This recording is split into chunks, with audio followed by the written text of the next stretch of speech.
I will reveal what my recent mail call that I received maybe like a week ago. I've been wanting to show you this binder for maybe, I've had it in mind for about a couple of weeks now, but it's really cool. And from another member of our group, Mr. Clayton Steels. This is some of the cards I've always wanted as a kid. And yeah, he made it happen. We made it happen. This is very cool. So this video live break will show you what's inside and some actual ideas and description of what the binder is about. So now I'm going to switch to the solo layout, just me. Oh, and we'll do the binder as well.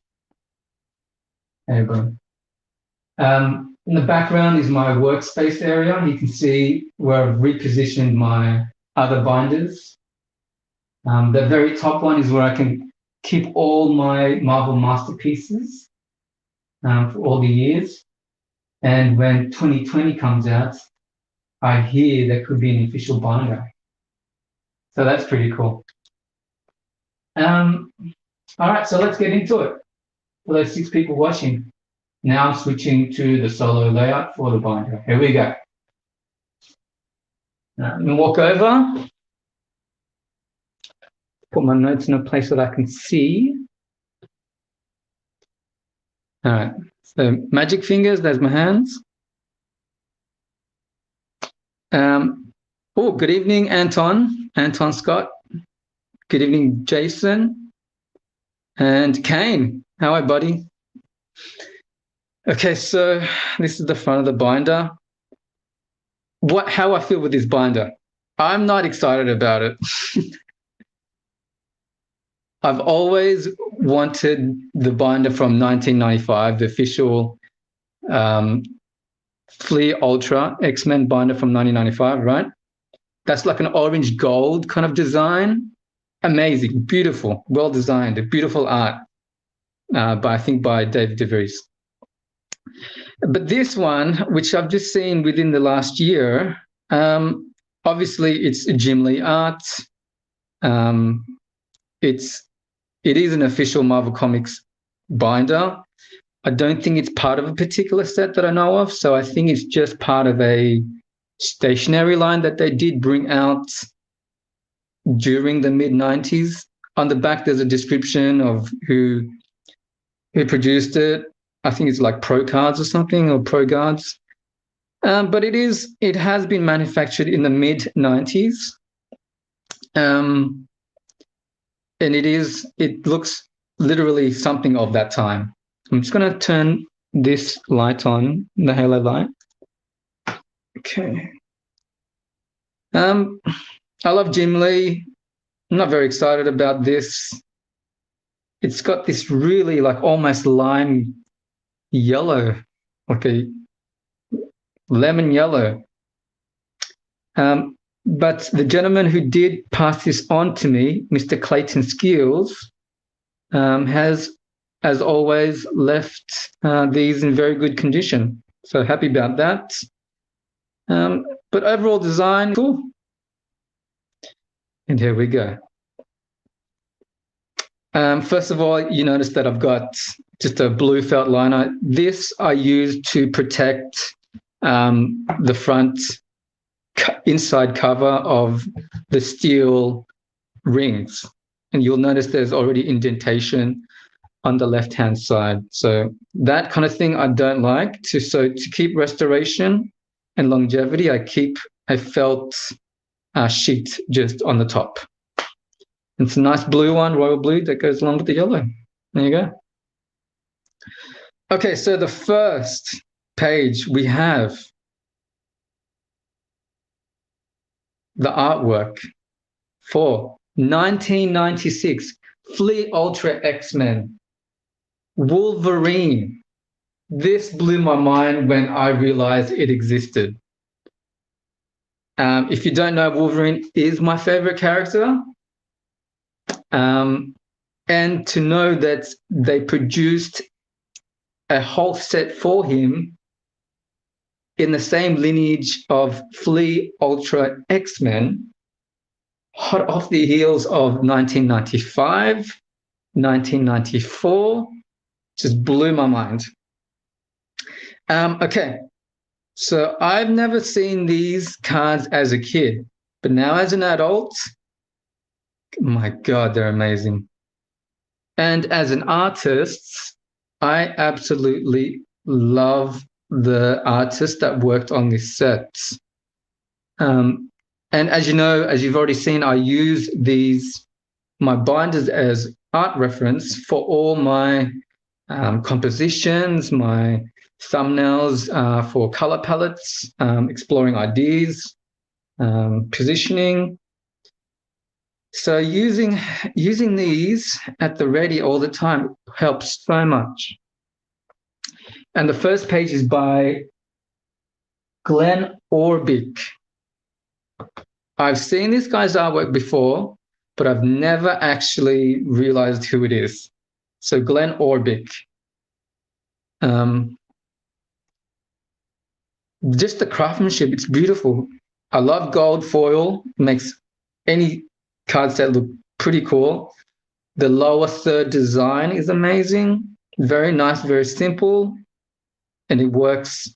It's not hindering the artwork. Glenn Orbick, just look at this Maverick, Sabretooth, the coolness of Weapon X, literal colors compared to the warm contrast of Sabretooth. Jason, I think this is, 1996, if I'm correct, or 1995, 1996, for sure. Something to note with Glenn Orbick's work, off the top of my head, is comparing the Maverick to the Deadpool. It's totally different style. I'd say almost that's the only difference in the Deadpool. It looks more like maybe a Harrison kind of Deadpool, you know? Very neat, very perfectly executed, but opposed to like a Maverick or his Sabretooth, looks a bit more raw, more textured to the cane, you know? Beautiful. Let's keep going.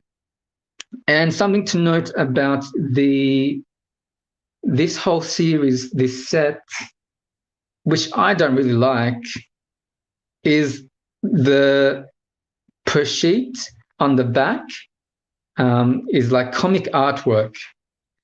And I'm not really fond of this artist. I know I've seen this artist before. I'm not too sure who it is, but it kind of looks like someone trying to look like Adam Kubert's Wolverine art style. In saying that, to that con of what I don't like, what I do love is each artist has a whole page to display their artwork. So 9 pieces of artwork. This is beautifully executed design. Fits perfectly in a 9-sheet, single page Ultra Pro. Platinum. Okay, second side. When I saw this for the first time, I just thought, that looks like Dave Palumbo's Wolverine, right? It's kind of like elongated, classic costume. So let's find out who. I think this is Ken Kelly. So, yeah, this is Ken Kelly. I've seen his work before. I've seen this snowbird before. Beautiful lighting on this. Ken Kelly. So yeah, looks very like Dave Palumbo, or Dave Palumbo kind of looks like Ken Kelly's Wolverine, no? So Ken Kelly kind of reminds me of an early 1992 Joe Jusko kind of style. Not as vibrant colors, but you can see the kind of composition. Amazing, beautiful. Next page, who do we got? So I think how it looks like every artist has done a Wolverine. Is that correct? What we've seen so far? Yeah. Maybe there's a Weapon X from Glenn Orbick. Man, I really like the character of Thunderbird and Warpath. I just love the design of their costumes.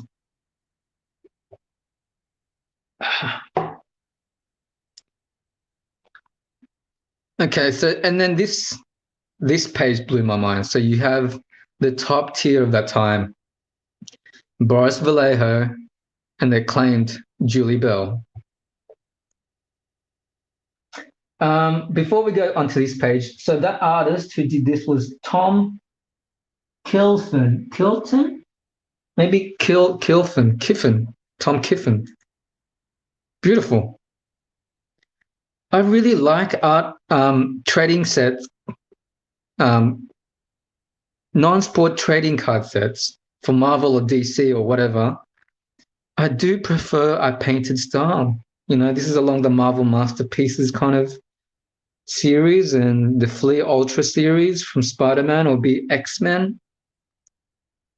I can't get with like comic style artwork on trading cards. I just can't get into it. Okay, so let's get onto this page. Oh my God. So I kind of have a love-hate or like a love, maybe question mark relationship with some of Boris's work. I do prefer Julie Bell, and she's a bit more consistent, I feel like, in her classic superhero artwork. So just amazing. Let's look at this. Look at this. This would be a Julie Bell. Could be a Boris Vallejo. But the color palettes, like a purple and a gold or orange and a gold to a wine, amazing, right? What an interesting composition. Classic Mariko, Silver Samurai, Ogun, Lord Shingen, Deathstrike, Yu-Gi-Oh!, Hydra from Madrupa, Shadowcat. Okay, and all right, so this obviously tells me this is a Boris Vallejo. Boris loves to have like blank eye pupils, again with Ogun, again with Silver Samurai. Not into it. Really not into it. Who we got? Okay, so Boris. So Julie Bell did Hydra. Did I get that right? Did Ogun. Boris did Ogun. Ogun. Who did Wolverine? Julie Bell. All right, that's it. Julie Bell's the bomb. And of course, as we know, Julie Bell is the mother, and Boris Vallejo is the stepfather of the 2020 Marvel Masterpiece artist, David Palumbo. Next page. Okay, I'm going to get quicker with this. This page is Dave Dorman. Oh my God, the legendary Dave Dorman. For 2019, if you guys are collecting 2019 Flair Marvel, Mr. Dave Dorman did only 2 or 3 cards for that entire set. Same thing with Ray Largo and Mr. Tom Fleming. So these guys are, still working, still in circulation as artists. But this is beautiful. Just look at it as a collection. Very textured, very warm colors. You could even like almost just feel it. You can feel the layers of the artwork, Very warm in complement to Wolverine's brown costume. It's like a fire to the background. Then you look at the next one, which is Venom, a cool kind of sickly symbiote Venom feel you get from the color palette. Fuck, Dave Dorman, man, what a beast. Okay, and this artist is dead set my new favorite Wolverine artist. It used to be the classic Adam Kubert of the mid-90s. Not Adam Kubert now, but my God, Adam Kubert in the mid-90s was ridiculous. My favorite Wolverine. But I've also recently started getting to Mr. Mark Texeira's Wolverine.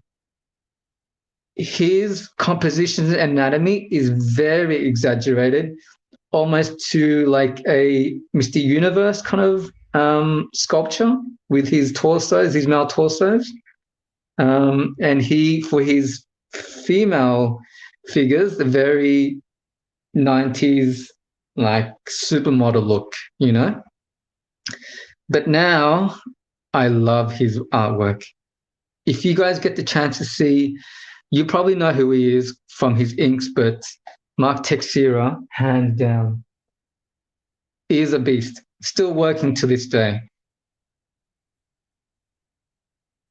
So who's this artist? Tom Fleming. See, this Tom Fleming, this 1996 Tom Fleming to Tom Fleming now, or even to a Tom Fleming we know in X-Men 1994 Fleet Ultra, so different from this series. Almost to say that he's used a different medium. I would say Tom Fleming, I know him from using maybe like a layered watercolor. He's got that very, not soft, he has crisp lines in his watercolors, but compared to this looks more like an acrylic or a gouache or a spray paint. I think this is spray paint. I mean, like an airbrush, with these kind of highlight effects on Mystique.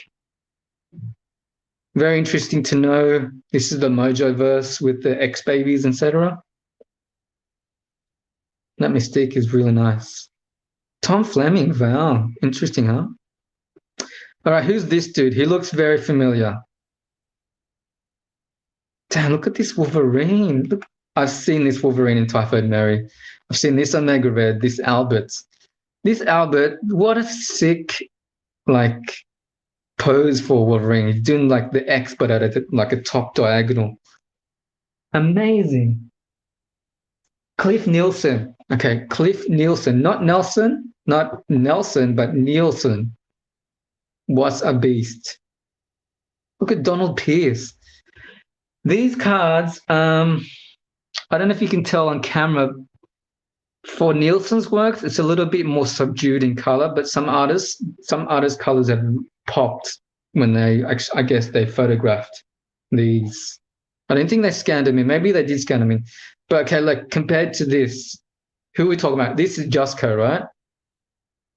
Am I right or what? Let's check. Yeah, Joe Jusko. Come on. Everyone's seen this Wolverine versus Magneto. Everyone's seen this Wolverine in classic training room or, Generation 1 X-Men attire. Fuck. I just got to stop for a second and have a look. Jusko is the gold standard. Am I right? For me, in my opinion, I would love to replicate and aspire to his vibrancy in executing artwork that actually pops. It's amazing. His artwork pops. I think it's the color palette he uses, the vibrant colors, color science, like that complements or that contrast, cool colors that create planes, a cool background with a warm figure. And I think his choice of composition, look at this Wolverine. Look, it's just amazing. Or this composition of Wolverine versus Magneto. Magneto is literally as an X composition, Far out, huh? What a beast. Okay, this guy looks familiar. Who is it? Mark Sasso. Mark Sasso. We've all seen Mark Sasso's work in the X-Men Fleet Ultra series, regardless of X-Men or Spider-Man. Mark Sasso, you'll see. It kind of does remind me of a Beasley or a Dave Dorman. Maybe even a little bit of a cleaner DeVries. Spatter him. But I've seen other work by Max Sasso in the Ultra Flea series of X-Men. Something I want to note for this beautiful 9-card sheet is that he seems to have like a light filter of whatever color for each artwork. For example, the best one is Havoc. There seems to be like a light lime green sepia, or a light green tone overlay. I mean, if you guys know how to use Photoshop, there's this mode in the layer palette that you can make, this kind of effects. But same thing again, like for his Wolverine Weapon X, there seems to be like a cool overall feel of the blue, a warm overall feel of the orange and the browns, you know? Same thing with the Havoc, same thing with Magneto. Very nice. Amazing. This, God, look at this cannonball. Look at the lighting on this. Beautiful. We're up to the chase cars. Boom. And so, oh my goodness. How this does this look like Brian Stelfreeze? It does look like Brian Stelfreeze, yes. Amazing. Brian Stelfreeze is an icon within the industry. Wow. To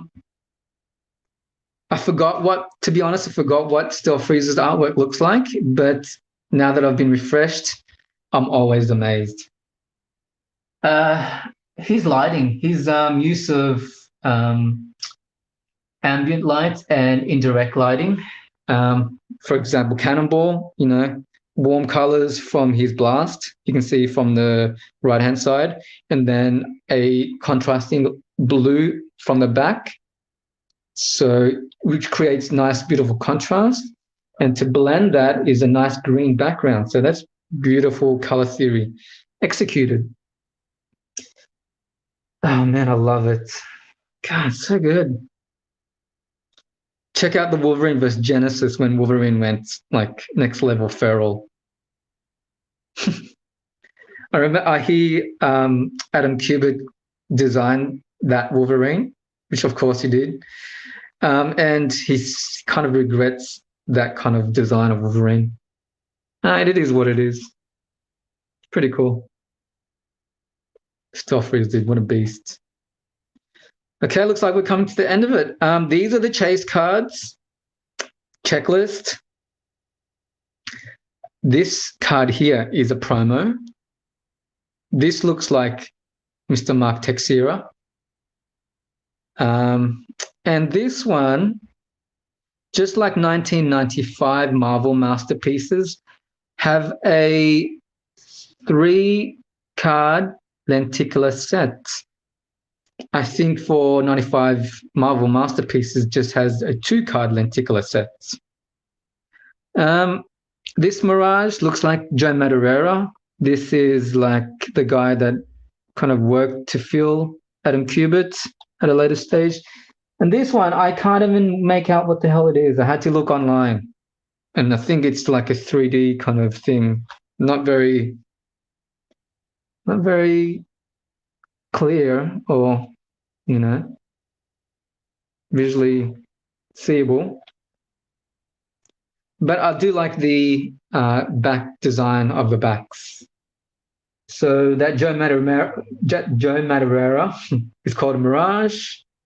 The middle one, which has the white background, is a Morph, and the Marvel Motion is that other one. More excited about this Mark Texeira promo card, actually. I'm getting into promo cards recently. Beautiful. And then the best for last. I'll take it out of the binder, actually. Just check this out.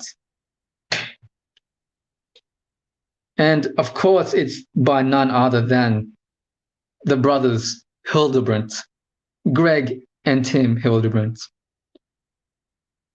To this day, just like Joe Jusko, the standard to all artists that should adhere to. Just like their 1994 Flea Ultra X-Men, Jigsaw, team composition. This one I really do like. And if I remember, the 1994 X-Men one was kind of the team exploded out from the center, and then it looks like for the 1996 they did a reverse. The eye is drawn within the center of the center card, which is where all the action is being drawn towards. Hectic, huh? Check out like here where Magneto is literally pulling out the adamantium. What a sucker. These cards look beautiful. Clayton has stored these cards in penny sleeves and then inserted those penny sleeves with the card in the actual holder. Oh, let's look at the back. Yeah, man. See, I don't understand the back. I don't know whoever cleared this. Is it just to, to have fun? I'm not very into it, but I'm sure some others can appreciate this. Very cool.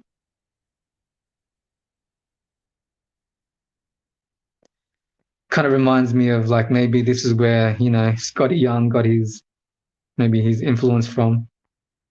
Cheeks. But yeah, oh yeah, also I want to touch on this, right? So the Hildebrand brothers have done another team portrait or like a jigsaw 9-card set for 2018 Fleet Ultra X-Men, right? Those thick ass cards.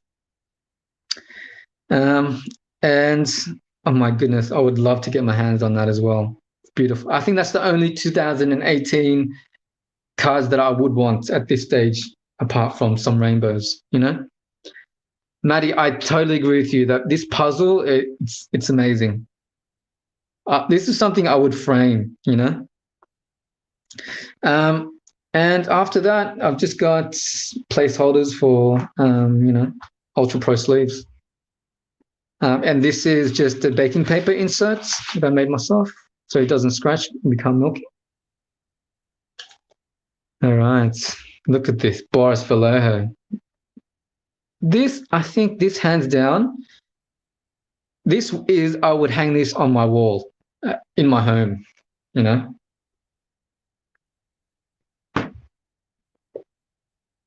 right, that's about it, guys. How long have we got? How many? That's half an hour already. Fuck.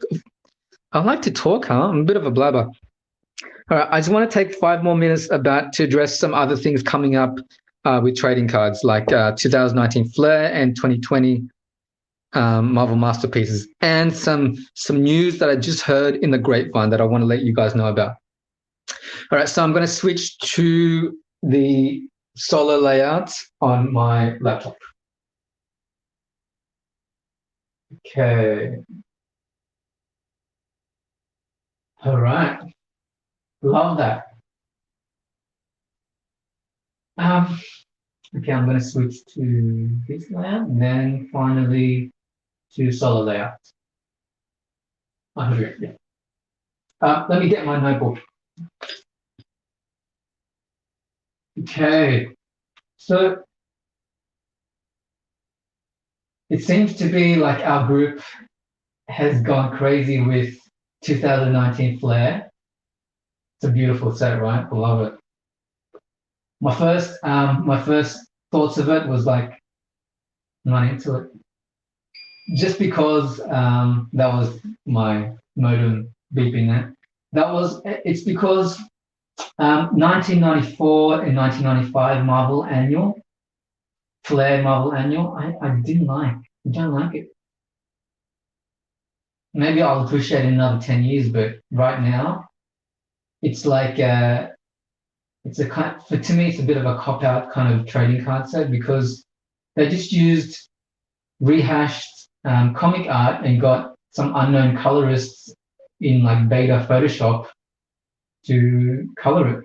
I do appreciate the coloring. The coloring's nice. It's just not a fan of Flair Marvel Annual. But in saying that, 2019 Flair has some amazing artists. Ian Gist, Eric Gist, Pavelic, Agresio, hot shots like Cheeks, Scotty Young. But we've got Peach Momoko, who has her own set, hailing from Japan. This is a bridging of cultures. Amazing. So this brings into how I'm going to adjust for 2020 Marvel Masterpieces. It's just going to be too crazy trying to get these cards into Australia, right? Into boxes or into cases for the big rollers out there. So for me personally, I'm going to attack 2020 like 2019 flag. I'm just going to have a look at the checklist, review the artwork I like, review the chase cards I like, and go from there. And probably have a workflow of going on to ComC or eBay, then shipping them to SMC, ship my cards, and then finally to Australia. That's about it. Unless we get a solution somehow, instead of waiting 1 year until they actually get distributed to Australia, which anyway they'll be shipped. Half the print one will be headed towards EPACs anyway. Okay, and then the third and final thing is what's happening in the grapevine. Okay, for those 3 people still watching, like, let me check who's still watching.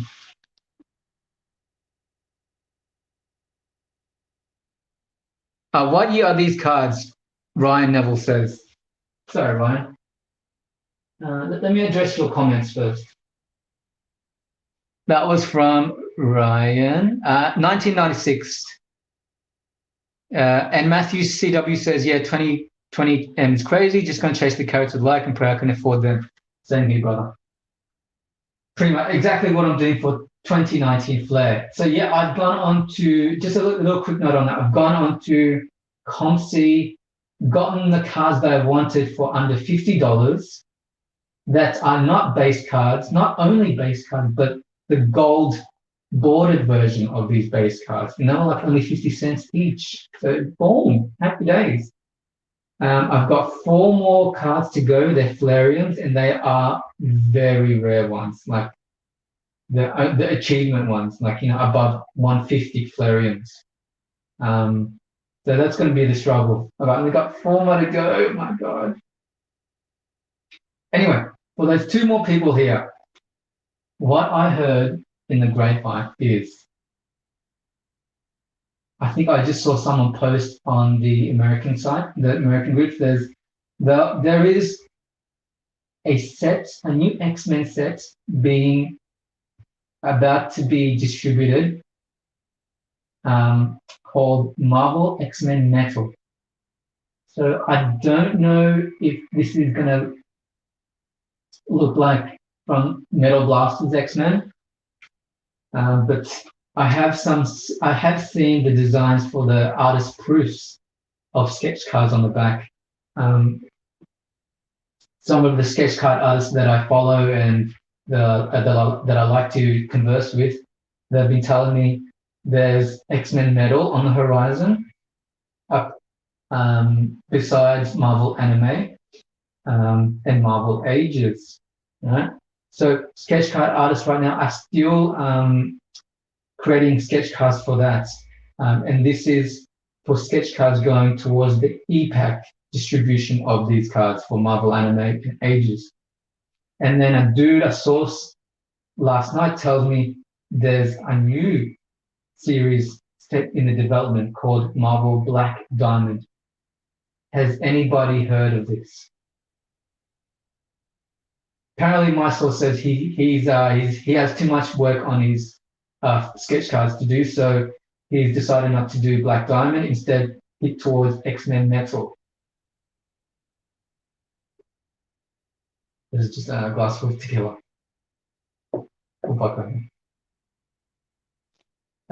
So yeah, guys, that's what we have on the horizon for 2021. I would say X-Men Metal 2021, Black Diamond maybe toward the other half of Black 2021. And I'm very excited about this. I'm very excited about Marvel Anime. So I want to know what the checklist is and handle it like 2019 Flair.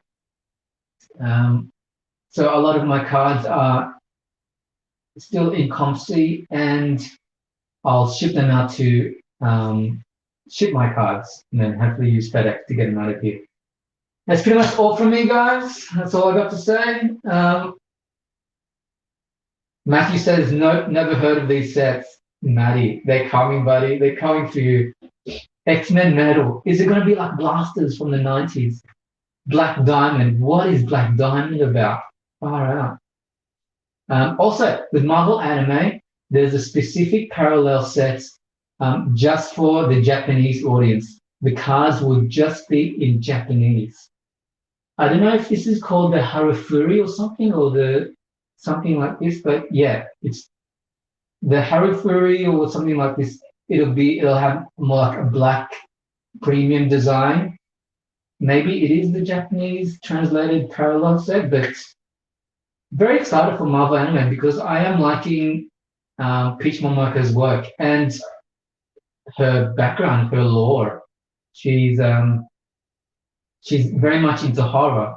You know, she might look very cutesy and draw beautiful, like, you know, girly kind of things, but when she hits like her horror, and apparently she has a background of tattooing, like her mentor was a tattooist, and that's how she got into art, things like this. So very cool, very excited for Peach Momoko's work. That's it, guys. That's all I got. I'll catch you in the group.